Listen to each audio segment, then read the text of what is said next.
tips membuat es krim. Hai Bunda Besti, kali ini kita masih bahas tentang tips membuat es krim. Kali ini kita bahas tentang plating ya, atau cara penyajian yang sebenarnya kita nggak pernah bahas sebelumnya. Tapi dengan penyajian yang bagus biasanya akan menimbulkan kelihatan enak gitu kayaknya es krimnya itu. Walaupun sebenarnya biasa-biasa aja ya. Dan ada beberapa hal di sini yang saya coba perkenalkan sama Bunda Besti, alat-alat yang biasa saya pakai waktu bikin konten. Yang pertama adalah ini dia.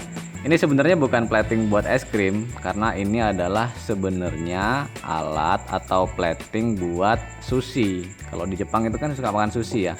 Ini sebenarnya buat plating sushi. Jadi bentuknya aja udah nggak es krim banget gitu. Tapi kalau misalkan kita bisa pakai ini dan meletakkan es krim yang bulat-bulat, model bulat-bulat ke sini, ini akan lebih kelihatan lebih menarik karena dia akan terpasang atau tersusun itu rata di sini. Ini walaupun sebenarnya alat buat naruh sushi, buat menyajikan sushi, masih tetap bisa dipakai. Dan ini bisa dipakai untuk ukuran yang sendiri atau private size. Nah, berikutnya adalah yang gelas model kayak gini. Saya kebetulan punya dua, ada gelas yang agak ukuran kecil dan agak yang gede seperti ini. Tapi yang jelas kesamaannya adalah kalau dia pakai gelas es krim seperti ini, dia biasanya ada kaki lebar di bawah, kemudian ada lehernya. Tapi yang ini agak gede, yang ini agak kecil, agak tinggi sedikit.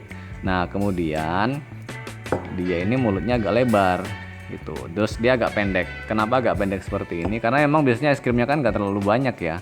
Dan kalau ini justru mulutnya kecil, gelasnya itu kecil dan tinggi, itu nggak sesuai dengan cara makan es krim. Jadi dia agak susah menahan kalau gelasnya tinggi tapi lubangnya kecil. Nah, makanya buatnya memang rata-rata gelas es krim tuh bentuknya seperti ini. Dia agak ceper, ininya lebar, dan nanti waktu makan es krim penyajiannya juga gampang. Jadi waktu di cup, di scoop, ditaruh di sini, es krimnya dari wadah taruh di sini, itu akan lebih menyajikan dan untuk makannya juga lebih mudah. Dan ini sama, ini untuk ukuran sendiri. Jadi kalau misalkan ukuran es krimnya segini, ini masih wajar kalau dimakan sendirian ya.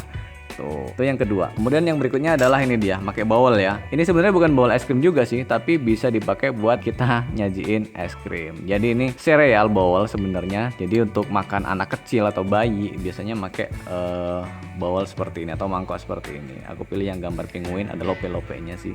Lucu aja. Dan ini juga masih mirip sama yang gelas es krim tadi. Ukurannya beda dikit sih ya, cuma 11-12 sih. Dan dia juga sama, ceper, bukaan lebar di atas. Menyajikan di sini juga lebih gampang, untuk menikmati es krimnya juga lebih gampang. Cuman ini udah agak gede banget.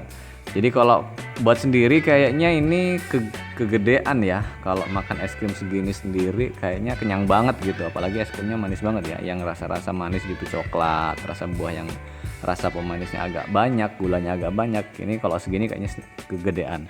Tapi kalau berdua juga kayaknya gini tanggung. Jadi memang aku belum pernah pakai sih untuk konten-konten, dan nggak ada salahnya nanti di konten berikutnya bisa pakai yang ini, yang bowl atau yang mangkok ini buat coba plating es krimnya. Yang berikutnya adalah yang ini dia mangkok es krim. Ini juga sebenarnya bukan mangkok es krim sih, cuman ini pantas buat naruh es krim. Ini sebenarnya buat makan ya, buat sayur gitu biasanya. Aku coba kemarin di beberapa konten yang pernah aku coba taruh es krimnya di sini, ternyata bagus Bunda. Respon Bunda Besti ternyata juga banyak yang itu lebih enak dilihat gitu. Jadi dari wadah yang agak gede ini bisa ditaruh es krim yang misalkan lebih dari satu rasa. Misalkan ada rasa coklat, ada rasa plain, ada rasa strawberry yang pink gitu. Jadi kombinasi warnanya itu kelihatan enak di wajah, sampai salah lagi ngomongnya. Enak dilihat, dan biasanya kalau udah makanan itu dilihat enak, itu makannya juga lebih bersemangat. Yang jelas, kalau misalkan alat-alat seperti ini Bunda Besti di rumah belum ada, nggak usah maksain diri buat beli, biar aku aja sekedar nyontohin buat Bunda Besti semua. Dan ini juga alat-alat yang sekedar dibeli buat konten. Sementara ini seperti itu, dan kita bisa menggunakan alat yang lain, yang sendok plastik seperti ini harganya murah juga. Ada yang warna pink, warna hijau, warna biru, dan warna abu-abu muda. Apa sih ini? Kuning muda ya.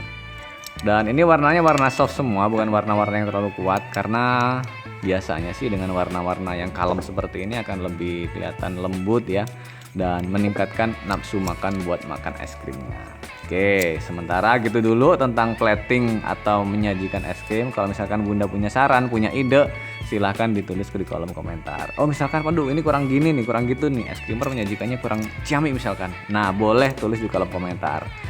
Gitu dulu ya Bunda, kalau misalkan ada salah-salah kata mohon maaf banget. Dan kayaknya kok serius banget ya kita nonton kali ini. Sekali lagi kalau misalkan video ini ada manfaatnya boleh di subscribe. Kalau misalkan nggak ada faedahnya nggak di subscribe nggak apa-apa. Tapi yang jelas bisa bantu buat share ke teman-teman Bunda. Barangkali mereka punya inspirasi, punya saran, punya ide buat kemajuan channel di Es Creamer ini. Salam es creamer, semoga bisa menikmati es krim, enjoy aja. Kalau belum ada sekali lagi pakai alat seadanya, nggak usah memaksakan diri. Yang penting bikin es krimnya enjoy, makan es krimnya enjoy. Abis itu bersihnya gampang. Oh iya tadi lupa belum dibahas ya. Kalau ceper seperti ini bersihnya gampang kan Bunda? Jadi karena manis, kalau nggak bersih ya nggak bagus. Gitu dulu, sampai ketemu di video berikutnya. Kalau Bunda punya saran silahkan klik tulis di kolom komentar. See you Bunda, Bunda Besti.